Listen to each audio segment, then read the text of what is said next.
Hello student, स्वागत है आपका हमारे यूट्यूब चैनल मैथ इंडियंस में। कक्षा 12 गणित में इस समय हम लोग 7वां चैप्टर पढ़ रहे हैं, समाकलन, इंटीग्रेशन। और भाई आज की इस वीडियो में आपको हम पढ़ाने वाले हैं एक्सरसाइज 7.5 का सवाल नंबर 12। अगर आपको भाई इसके पहले के सवाल देखने हैं तो आप हमारी प्लेलिस्ट में से देख सकते हो। भाई जैसा कि आप जानते हो कि एक्सरसाइज 7.5 में हम लोग जो समाकलन कर रहे हैं वहां पर आंशिक भिन्नों का प्रयोग कर रहे हैं। तो सबसे पहले क्या करना होता है, आपको भाई जो भी फलन दे रखा है आपको पहले वहां आंशिक भिन्ने करनी है। सरल जब हो जाएगा तो उसके बाद हम उसका समाकलन कर देंगे। तो पहले तो आपको करनी है इसकी आंशिक भिन्ने। आंशिक भिन्ने करने के लिए पहली कंडीशन ये होती है कि ऊपर की घातें नीचे वाले से कम होनी चाहिए। पर यहाँ प्रॉब्लम है कि ऊपर है 3 घातें, नीचे हैं 2 घातें। तो भाई यहाँ पर आंशिक भिन्ने नहीं हो पाएंगी। तो कैसे होंगी, पहले आपको भाग करना पड़ेगा। भाग करके ऊपर की घातें कम करनी पड़ेंगी, उसके बाद ही आप आंशिक भिन्ने कर पाओगे। तो सबसे पहले देखो यहाँ पर हम भाग करने वाले हैं। यहाँ लिख लो x² - 1 और x³ + x और +1 भाग करनी है भाई। तो यहाँ है x², यहाँ है x³। पहाड़ा ले जाओ, एक पावर का अंतर है और कोई गिनती तो लिखी नहीं है, तो सीधा आप x बार पहाड़ा जाएगा। x से यहाँ गुणा करोगे ना तो आ जाएगा x³ - x। घटाना होता है हमेशा, माइनस यहाँ हो जाएगा प्लस, ये वाला हो जाएगा कैंसिल। x और x 2x + 1। ठीक है भाई, अब बहुत ध्यान दीजिएगा, इस चीज को हम क्या लिख सकते हैं भाग करने के बाद में। x बार पढ़ा गया है तो x को हमने अलग लिख दिया, बाकी क्या बचा, 2x + 1 बचा। और नीचे वाले को आप इस प्रकार से लिख दीजिए। तो जब ये वाला जो फलन था, जब हमने भाग किया तो वो कुछ इस प्रकार से बन गया है। x का आप समाकलन सीधे कर सकते हो, कोई दिक्कत तो होगी नहीं। इसका हम सीधे नहीं कर सकते हैं तो हम क्या करेंगे, यहां पर हम आंशिक भिन्ने करेंगे। देखो वैसे तो अब ये इतना आसान हो गया है कि इसका भी हम डायरेक्ट कर सकते हैं। अगर भाई हम चाहें तो बिना आंशिक भिन्ने किए भी इसको हल कर देंगे, लेकिन भाई चूंकि चैप्टर जो है वो आंशिक भिन्नों वाला है तो हम लोग यहाँ आंशिक भिन्ने करने वाले हैं। तो इसको छोड़ दीजिए और इसको ना थोड़ा और सरल करके लिखिए। सरल कैसे करेंगे, यहां लगा दो 1 का वर्ग। तो अभी आप इसको इस प्रकार से लिख सकते हो, 2x + 1 यहां हो जाएंगे गुणनखंड, तो x + 1 x - 1 इस प्रकार से गुणनखंड हो जाएंगे। अब आप आंशिक भिन्ने बहुत आराम से मान सकते हो, a/x + 1 और b/x - 1। इसको आपको ऐसे ही उतारना होता है, तो 2x + 1 x + 1 × x - 1। यहाँ पर भाई एलसीएम लोगे तो एलसीएम तो सेम ही रहता है, जो यहाँ है वो यहाँ है, क्योंकि गिनतियां तो वही लिखी हुई है ना। तिरछी गुणा इसकी यहाँ करनी होती है, तो a × x - 1 और b × x + 1। अब a और b के ना आपको मान निकालने हैं। तो मान कैसे निकाले जाते हैं, सबसे आसान तरीका है कि किसी एक गुणनखंड को उठाओ, बराबर में 0 करो और x का मान निकाल दो। x + 1 को हमने 0 के बराबर किया, जहां से x का मान आ गया -1। अभी हम क्या करेंगे, x + 1 का मान ना 0 करनी है, तो जहां जहां ये वाला कैंसिल हो जाएगा। ठीक है, ये बात हम बताना भूल गए कि भाई नीचे वाला हमेशा कैंसिल हो जाता है। अभी जहां जहां x + 1 लिखा हुआ है वो चीज हो जाएगी 0, तो b वाला ये 0 हो जाएगा। और जो 0 नहीं होगा वहां आप x का मान -1 रख दो। a तो 0 होगा नहीं और ना ही इधर 0 होगा, तो x का मान -1 रख दीजिए। यहाँ -2 है तो -2 + 1 हो जाएगा। a में क्या हो जाएगा, -1 -1। तो यहाँ आ जाएगा -1 और यहाँ आ जाएगा -2a। काटोगे तो भाई a का मान आ जाएगा 1/2। देखो a का मान आ गया, ऐसे ही b का मान निकालना है। दूसरा गुणनखंड 0 के बराबर कर दो, तो लिख दो x बराबर 1 रखने पर। तो जहां जहां x माइनस 1 है वो 0 हो जाएगा। तो देखो इस बार a वाला 0 होगा लेकिन b वाला बचा रहेगा। यहाँ रखो x बराबर 1, तो हो जाएगा 2 प्लस 1। अब देखो b बचेगा ना, तो यहाँ हो जाएगा 1 प्लस 1। यहाँ 3 बराबर आ जाएगा 2b, तो b का मान क्या आ जाएगा, 3/2। a का मान 1/2, b का मान 3/2। तो अभी आप क्या करोगे भाई, सवाल को ना थोड़ा सा बदलोगे। देखो मेन सवाल था ये आपका मेन सवाल है। तो अभी क्या आ गया, x प्लस, फिर जो ये चीज थी ना उसे आपने इसके बराबर मान लिया था, और यहाँ पर आपने a और b के मान निकाल दिए। तो a और b के मान रख दीजिए। a का मान है 1/2 x प्लस 1, और b का मान है 3/2 x प्लस 1। नहीं, यहाँ हो जाएगा x माइनस 1। ठीक है, तो जो ये सवाल था उसको हमने ये बदला था। अब इस सवाल का सरल रूप ये वाला हो गया है। यहां पर आप क्या करोगे, यहां पर आप करोगे इंटीग्रेशन। तो यहां लिखोगे x dx plus 1/2 dx upon x plus 1, और भाई यहां हो जाएगा 3/2 dx अपॉन x माइनस 1। अब देखना काफी आसान है, x का क्या हो जाएगा, एक्स स्क्वायर अपॉन 2। यहाँ पर 1/2, यहाँ हो जाएगा लॉग मॉड्यूलस x प्लस 1, और वहां पर क्या हो जाएगा 3/2 लॉग मॉड्यूलस x माइनस 1 और प्लस c। आप चाहो तो यहाँ कॉमन लेकर लॉग में सरल भी कर सकते हो, और भाई चाहो तो यहीं से आंसर आप छोड़ दीजिए। तो आंशिक भिन्ने मेन है, तो आंशिक भिन्ने करने के पहले आपको ये देखना पड़ता है कि ऊपर की घातें हमेशा कम होनी चाहिए। अगर कम नहीं है, ज्यादा है, तो आप भाग करो। और देखो हमने यहाँ ऊपर घातें कम कर दी, भाई ऊपर एक घात है, यहाँ दो घातें हैं। जब ऐसा हो जाए तो नीचे गुणनखंड करके आप आंशिक भिन्न कर डालो, फिर पूरा सवाल एक में लिख के और सीधा आप समाकलन कर सकते हो। अब भाई आ जाइए सवाल नंबर 13 पे। देखो क्या लिखा हुआ है, ऊपर है 2, नीचे लिखे हैं 1 माइनस एक्स और 1 प्लस एक्स स्क्वायर।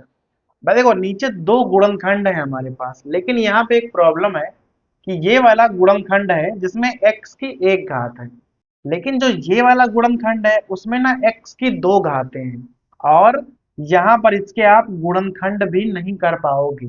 तो अगर ऐसा है तो मानने का तरीका थोड़ा बदल जाता है। तो देखो इसको आप कैसे मानोगे, पहले जो सिंगल घात वाला है उसको तो आप नॉर्मली मान लोगे जैसे कि आप मानते हो। तो a अपॉन 1 माइनस एक्स मान लिया हमने आंशिक भिन्नों में, ठीक है। लेकिन ये जो 1 प्लस एक्स स्क्वायर है, इससे भाई दो घातों का है ना, तो अगर इसके गुणनखंड भी नहीं हो पा रहे हैं और मजबूरी में आपको भाई दो घातों में ही मानना पड़ रहा है, तो आप इसे इस प्रकार से मानोगे।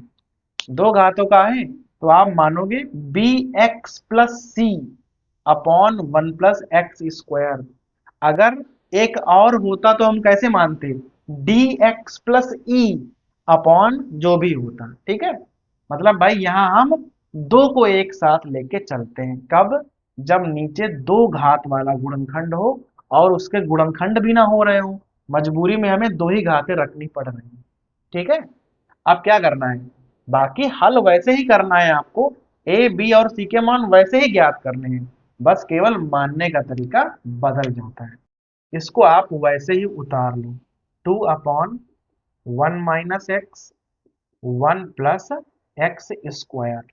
यहाँ पर भाई एलसीएम ले लो, तो एलसीएम तो हमेशा वही रहता है, और भाई इसीलिए हमेशा कैंसिल भी हो जाता है। इसकी गुणा यहाँ, इसकी गुणा यहाँ करनी है, तो ए 1 प्लस एक्स स्क्वायर, और यहाँ हो जाएगा बी एक्स प्लस सी, और गुणा होगी 1 माइनस एक्स से। ये और ये कैंसिल हो जाएगा। देखो अभी चूंकि दो घातों वाला सवाल है तो यहाँ एक प्रॉब्लम और होती है इस वाले गुणनखंड को तो आप बराबर जीरो करके रख सकते हो, एक मान निकल भी आएगा, लेकिन आप इस वाले गुणनखंड को बराबर जीरो करके नहीं रख सकते हो। यहाँ बराबर जीरो करके रखोगे तो x का मान काल्पनिक हो जाएगा और अब मान नहीं निकलेगा। तो जब ऐसी समस्या हो तो आप मान कैसे निकालोगे?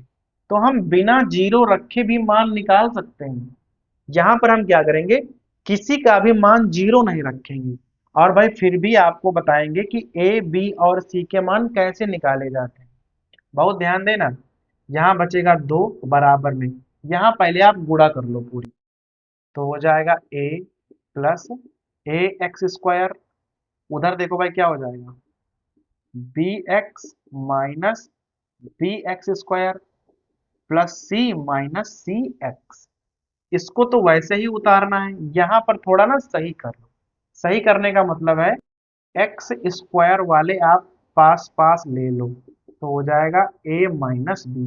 भाई ये वाला था, ये वाला था, एक्स वाले पास पास ले लो। एक्स वाला कौन कौन है, ये है और ये है, तो हो जाएगा बी माइनस सी। अब जो बिना एक्स वाले हैं उनको आप अलग अलग कर लो। इस प्रकार से देखो हमने सबको अलग अलग कर दिया है। तो जहां पर हम मान जीरो नहीं रखते हैं वहां हम पहले गुणा करते हैं, फिर जो भी कॉमन मिल रहा है उनको अलग अलग छांट के लिख दो। फिर आपको ना तुलना करनी होती है। तुलना कैसे करोगे, जैसे देखो यहाँ एक्स स्क्वायर है, क्या है, उसके साथ में ए माइनस बी है, लेकिन इधर में है नहीं है। भाई यहाँ एक्स स्क्वायर का गुणांक ए माइनस बी है, इधर एक्स स्क्वायर नहीं है, अर्थात एक्स स्क्वायर का गुणांक जीरो होगा। जो चीज नहीं होगी उसका गुणांक जीरो के बराबर कर दो। तो यहां लिख देना तुलना करने पर।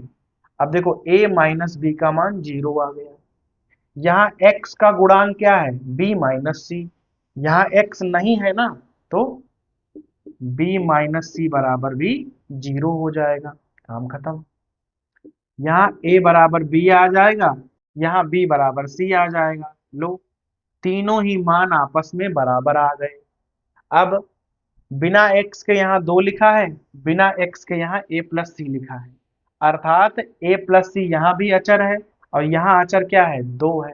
तो अचर अचर को बराबर कर दो, a प्लस सी बराबर दो। a और c के मान आपस में बराबर हैं, तो a और c का मान क्या हो जाएगा, एक के बराबर हो जाएगा और b का मान भी बराबर है। तो यहाँ तीनों का मान जब बराबर है तो तीनों का ही मान एक एक एक आ जाएगा। तो भाई जैसे ही आपको ना ए बी और सी के मान मिल जाए आप क्या करोगे, भाई सवाल का जो रूप है वो बदल जाएगा। अभी सवाल हमें ये दिया हुआ था, उसको हमने ये मान लिया था, तो अभी ये नहीं लिखेंगे, हम ये लिखेंगे, लेकिन यहां पर भी हम ए बी और सी के मान रखकर लिखेंगे। तो अभी जो आपका सवाल है वो क्या बन गया, ए का मान क्या है, वन, तो बन जाएगा one upon one minus x, ये बन गया आपका। बी और सी का मान भी एक एक है, तो यहाँ हो जाएगा x plus one, one plus x square. तो अभी जो ये सवाल था ना उसका जो सरल रूप है वो ये बन गया है, तो इसके समाकलन करना आसान होगा, तो यहाँ पर हम सीधा समाकलन करने वाले हैं। तो आई बराबर में पहले लिख लो, बहुत ध्यान देना, यहाँ ना माइनस को कॉमन निकाल लो पहले ही, तो हो जाएगा D x upon x minus one. यहाँ पर क्या करोगे, बहुत यहाँ पर भी ध्यान देना है, दोनों को ना अलग अलग करके लिख लो। भाई ऊपर लिखा है एक्स प्लस वन, उन दोनों को ना अलग अलग करके लिख लो। तो पहला हो जाएगा x upon one plus x square, और वहां पर हो जाएगा वन अपॉन, तो सीधा D x upon one plus x square, और भाई यहाँ डी एक्स लिखना हम भूल गए। ठीक है, अब देख लो किस किस का आप डायरेक्ट कर सकते हो।